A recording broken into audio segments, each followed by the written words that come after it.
Welcome back to another episode of In the Loop. Today's guest is Laite from Manchester up north in England. He's been doing future rave music. He's now making Maddox style music. Hannah Lang's played his stuff at Tomorrowland recently. He's doing really, really well coming up in the scene. Give it up for my boy. What was your first musical memory? First musical memory. I don't know. Like I always from being a kid, I grew up in quite a not necessarily musical household. It wasn't like my parents were playing instruments and whatnot, but the whole family's been music lovers. Um, so there was always like music playing. Like my mum had a CD player in the kitchen, and she'd always have CDs playing. She was a big Status Quo fan. And then she was also, I don't know if you know them. I don't know. Do you know Status Quo? Sounds familiar, although my Yeah, my yeah, knowledge yeah, of that kind of yeah. music's a bit. Um, but then she was also into, or she's still is also into like an opera group called Il Divo. I don't know if Okay, you've heard of them. I think I have. Yeah.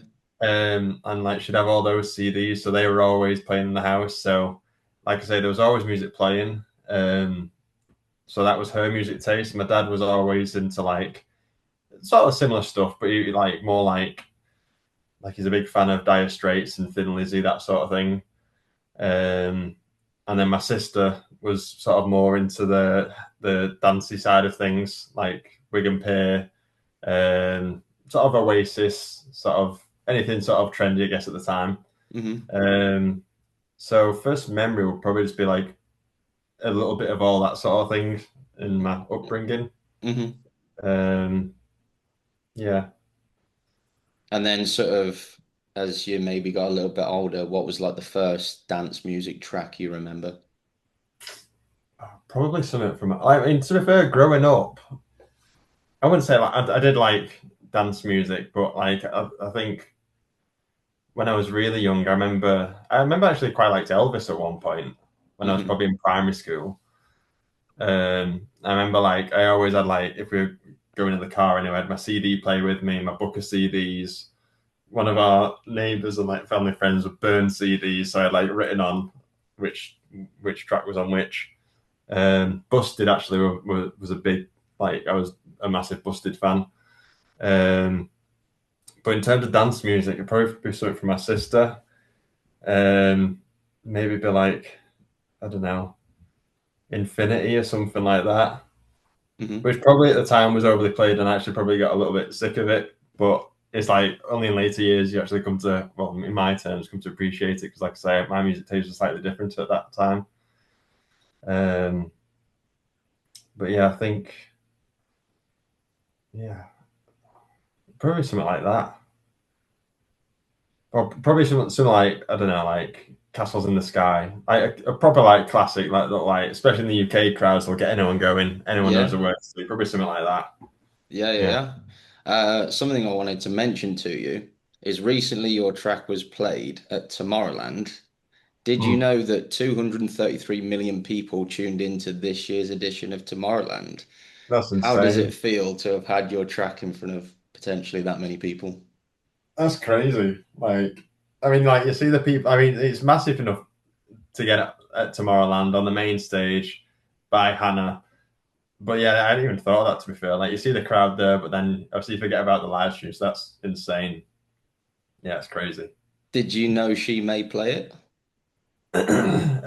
Well, it had just dropped, I think, the day before. Did she play on the Sunday? So like a couple of days before, on her label. But it was part of a like various artists album, I guess. Hmm. So I think I was like one of 8 or 9 tracks, maybe. Um, so I guess there was a chance, but then obviously, Tomorrowland is like you've got to have your set top notch, basically. So to make the cut was insane. Yeah. I like to say, like I have listened back to the set. I don't know how many of the other tracks that were on that VA that were played, but yeah, it's a privilege. It was insane. I remember I was actually out at the time, actually in an aquarium for my girlfriend's niece's birthday, and I got an email from like the Doof team saying that she's just supported on the main stage. It's like, oh, this is Sick. insane. Like, so I didn't see it live, but yeah, I've definitely Yeah. watched it back a few times.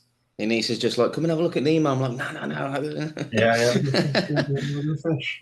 Yeah, that's amazing. Yeah, So obviously that's a massive achievement. How long have you been producing for now? just over 6 years. So I started in lockdown, um, and I think it was like June or July. So yeah, it will have literally just gone 6 years. Um, Nice. as I say, like upbringing of like a lot of music and like you know, various music tastes, and I always wanted to do something musically, um, but never really committed to anything or like never really picked it up. Like I played around on GarageBand on my phone in the past, um, and then yeah, like I remember so how I got into it. Me and my mates always went to we've been to the Creamfields like the past couple of years beforehand, and we had tickets again for 2020, and then obviously COVID lockdown, all the festivals started to get cancelled, and I said like no, no, it's bank holiday in August, it'll be fine by then. And then slowly but surely, more and more up to it getting cancelled. So I said, look, if it gets cancelled, we'll do something. We're not missing out. Um, and so lo and behold, it got cancelled. So I'm like, oh, I'm gonna have to act now on my word. And yeah, the first thing I bought was a little DDJ 400, I think, little pair of decks. Just like, right, I need to learn how to DJ now. So I don't know, looked at a load of tutorials, and then I was kind of like, I don't actually know what made me sort of think I want to play one of my own songs, but I wanted to play one of my own songs. So then I bought a little MIDI keyboard, which is sat in front of me here, which I probably don't even really, I've never really used it. Turns out you actually, I thought you needed one, but you don't. And with it came a little free demo of Ableton. So started then dabbling around with that the day that came, and then never really looked back since. And through lockdown, that was like I probably had like maybe a month or two to sort of figure everything out. So in terms of like making music, I was like pretty religious with it. Like I was treating it as a job through lockdown. I'd get up, have my breakfast, and then I'd crack on trying to figure out how to make a song. And then I'd go out, walk the dogs, come back, and like I was very structured with it, and made sure I put the hours in. And I don't know if I got very far in lockdown. Like I remember the track that I made was called Emergence, and it is actually still on my Spotify and SoundCloud. I've sort of made the thing of not deleting my early stuff because you only ever hear people's best music, and I think it's quite important to sort of see the journey. And it sounds shit, um, but yeah, I remember making that, and at the time I was sort of on doing like an online course with EDM tips, and sort of week by week, sort of putting a track together, and I was like, oh, this is my goal. I want to have this song ready for my set for this thing I'm putting on, which was on August Bank Holiday when Creamfields would have been. And they were sort of giving me tips here and there. And yeah, managed to get it in there and put a little set on for me and my mates. That's wicked. So, Do you still use Ableton to produce or yeah, yeah, yeah. I've only ever used Ableton. okay. I don't know. People use FL and Logic Pro, but there's that much you can do with it. I don't know. Learning another one sort of scares me, I guess. Yeah, I've got Ableton. Mm. I got it a few years back and I probably just need to persist and persist with it. But I'm very practical minded and I feel Yeah. like Ableton's like the Android of production FL. software. Yeah. It's not like the iPhone, and I find it like really, really complicated to use. And I've opened it quite a few times to just try and use the interface, and I'm like, oh my God, I get stuck. But Yeah. because I've It spoke to a is. few friends as well, they end up changing. One of my friends went to like university for music, and I think he ended up changing to Apple's version Logic. Oh yeah, yeah, So yeah. yeah, I think quite a lot of the time it's between Ableton and FL. mm, Um, but like I did a masterclass at ADE with Armin van Buren, and I think he was using Logic. I think Hardwell uses Logic. Logic. really, So there's like quite a lot of like the big DJs have sort of stuck with that. from when Oh they wow. started. But I wouldn't have expected that. I'm pretty. Like, don't quote me on it, but I think they do. Yeah. Yeah, yeah. Wow. So, what has been the biggest hurdle for you at the moment in terms of growing as an artist? God, I mean, it's hard to pick down to one. It literally. I think music's one of them that like it does feel like a lot of the time everything is against you. Hmm. Like it's only really this year where I feel like I've made a lot of progress. I feel like I don't know the past what like 6 years, a lot of that just sort of you sort I don't know because it's like a marathon, not a sprint, and I'll say that to anyone starting out. And yeah, it's I don't know, it's like it's like the days when like you feel like you're not making any progress. There's like so many of them, and it's hard to feel like you are making progress sometimes. Whether it be writer's block, networking, just not being seen, visibility, and that's another thing now. Like this, well, social media is good for visibility that everyone's doing it, so it's like it actually I don't know, maybe it makes it harder. Um, but yeah, what was the question? Hurdles. Yeah, because that's one that I was going to touch on with you, as well as obviously a huge part, some people would argue even more important than if you can DJ or make music, is the social side of things. Yeah. And I feel like a lot of people that are going to be very good producers and DJs and things like that might not be the best at doing their socials and things like that because it's Mm. completely different talents. You know, have Yeah. you got any tips for people out there when it comes to the social side of things? I'm still figuring that out myself. Like I try and be as consistent. Like everyone says, consistency is key, but literally, like some of the stuff I've made on Instagram, like I always say, if there's one thing I could stop doing, it'd be social media. I Yeah. know I can't in this day and age. Just like on the days where maybe I'm working on a track or I'm worrying about I need to go and work on a track, but then it's 6 o'clock, for example. That's the time when I try and post, and I've not made a video. So what am I going to make? And then you're trying to think what will people engage with, and looking through what I've done, what got views and likes. And then I always like if I see something that I think is a good idea, I'll save it and then I'll go back and look through them all. I'll copy other people's um, videos as well, ideas, stuff like that, just for the sake of getting content out. Um, I mean, recently I feel like I've been doing stuff that has just felt a little bit more natural. I do like sort of doing the odd funny video here and there, but there's definitely some in the past that I've done where I've cringed and like you look back now and it's really cringy. But I don't know. I think that's just social media. Like we've all probably done a bit of something like that. It's something like it takes like time to record something, and then the payoff is really low. Sometimes it's like, well, there's like this mental thing. Well, what's the point? But then you have to do it in the long run, and then yeah, That's it is part of the definitely growth though, isn't it? Like no one yeah, ever starts it with anything doing it yeah, well. definitely, yeah, You'll look back at the original stuff that you do and think, what was I doing? But yeah, that's literally the growth. You're looking at it yeah, and going, oh God, but you're going forwards and making, you know, new stuff. And yeah, with definitely. social media, it's such a throw it at the wall and see what sticks. Oh, 100%. I mean, like, it's definitely gotten easier, like I say, this past year, because I had a track at the start of the year, Sticks and Peer, on that did well. And then the Doof stuff recently. And I have had consistent releases, so it has been a little bit easier.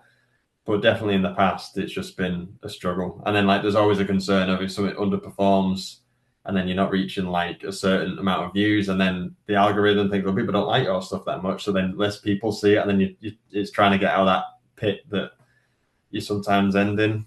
And the other Um, confusing thing can be that the different social medias have hmm, different algorithms. So something that might work on TikTok won't work on YouTube Reels that's or it. I've Instagram only or really like started using TikTok myself. Like I've obviously had an account on it, but Instagram was always like my go-to for just general scrolling and stuff. So it's only since this track that I had at the start of the year, Sticks and Pier on, when it started performing really well on TikTok, that I turned my attention to that. And then like I've been looking at how people do videos differently.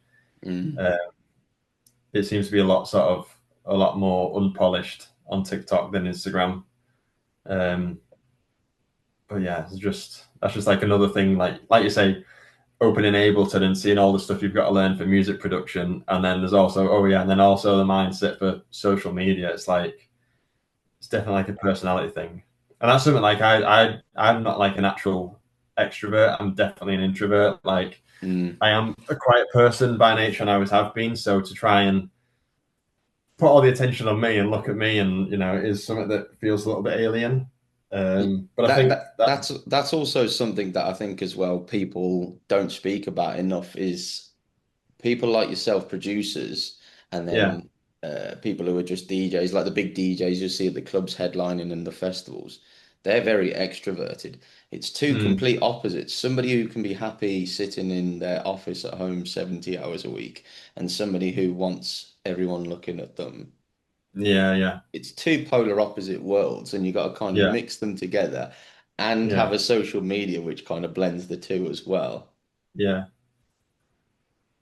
Yeah, It's it is interesting. I remember like I heard a podcast once and Ed Sheeran was on it and he was saying like the things that you need to make it in the music industry. I think there was three things. I think there was personality and he said that's the most important thing.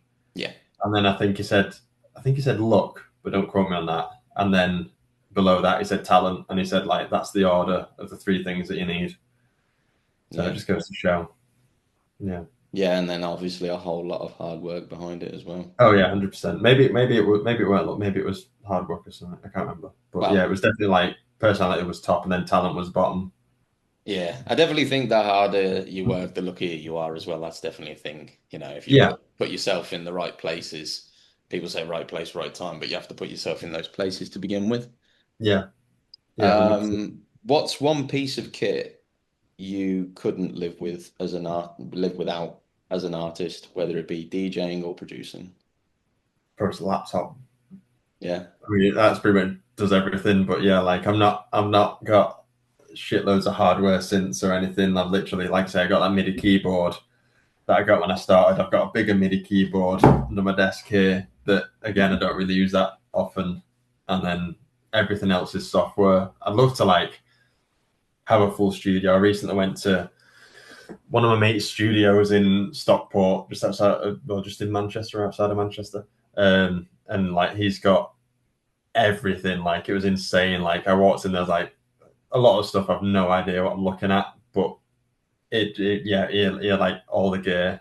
Um, so yeah, for me, it probably just be my laptop, literally like, and that's the thing. Like you don't need hardware now because there's always a software option.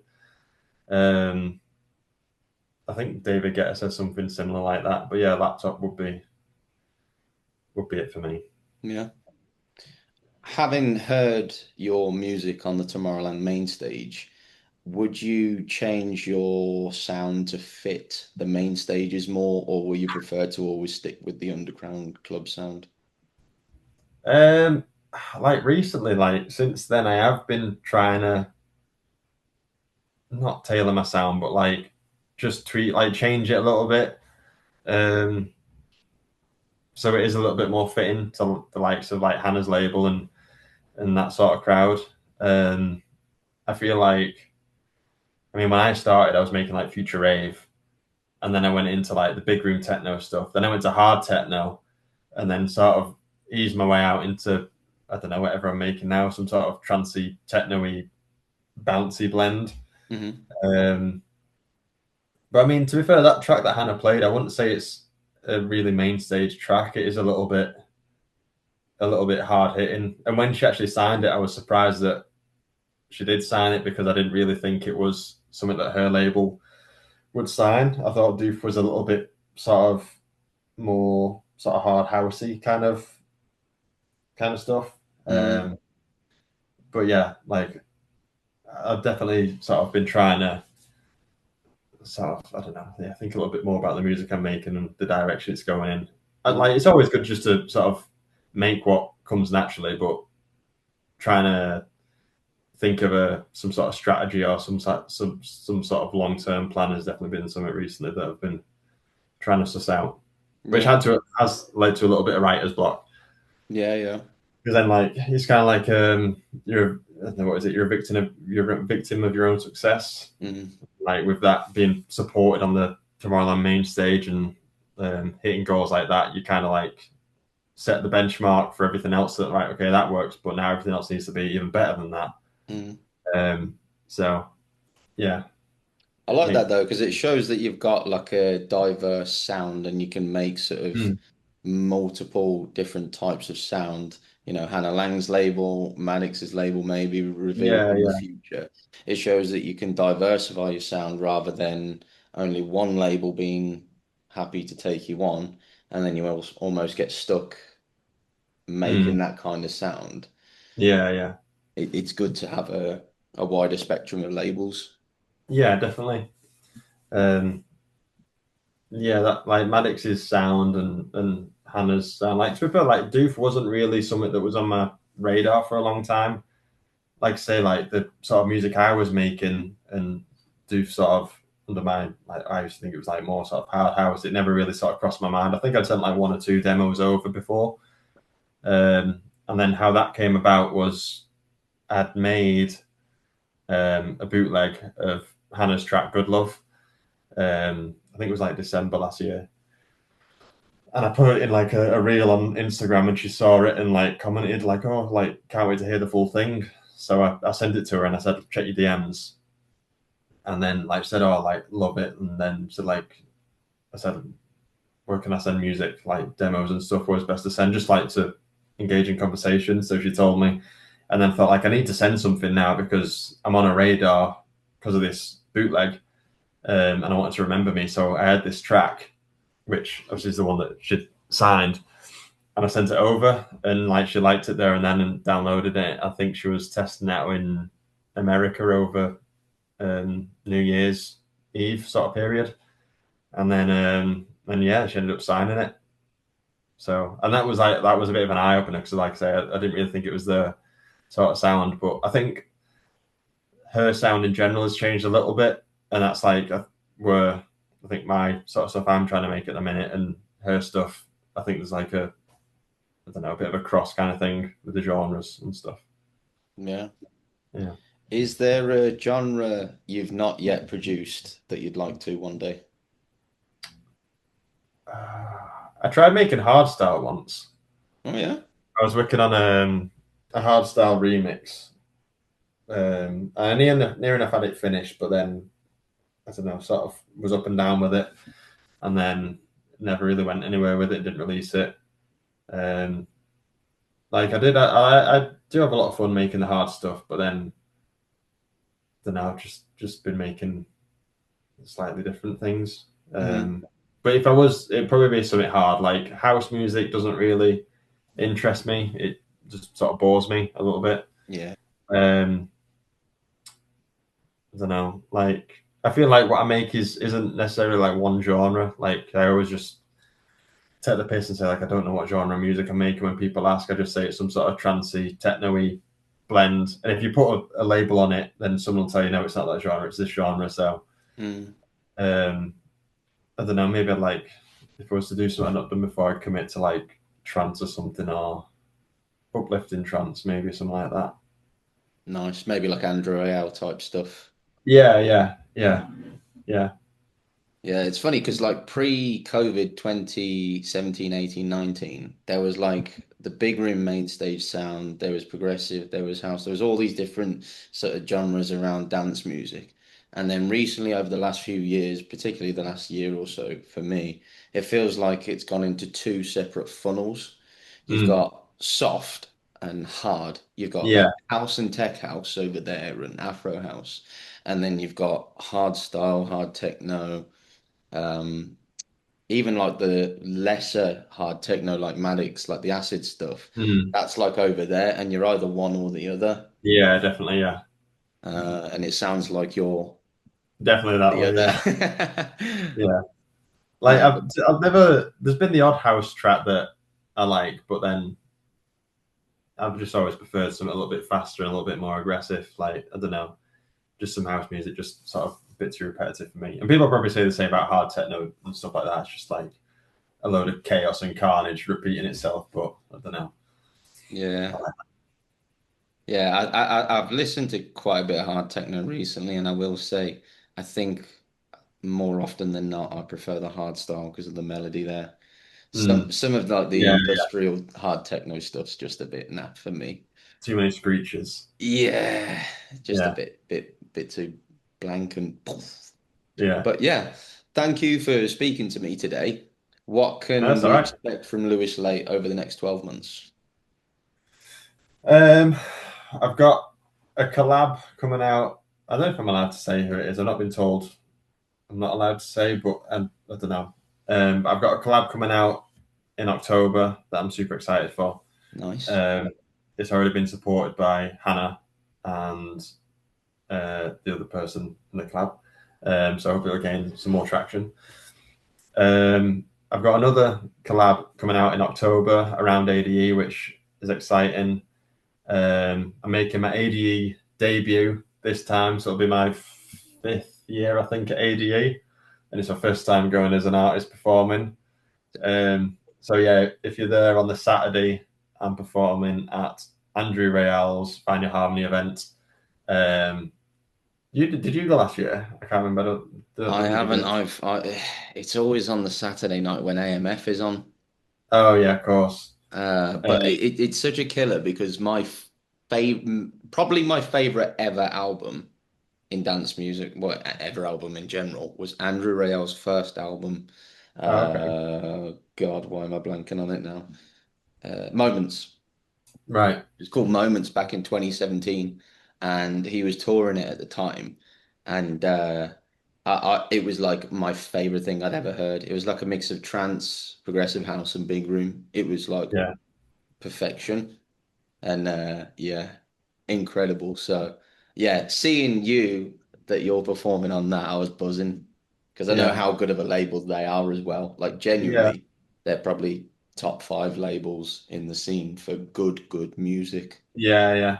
Well, the track in October is coming out on the main label. I'll say we can say that. Nice. And a lot of my other tracks this year have been coming out on one of their sub labels, Sub Harmony. Um, so yeah, I'm super excited to play there. And then I'm in the I don't know. I could be performing at another event, but I'm still yet to hear. But yeah, first time going to AD as an artist will be something special. Good man. Um, Good and then man. other than that, yeah, just get a lot more bangers. I'd say hopefully.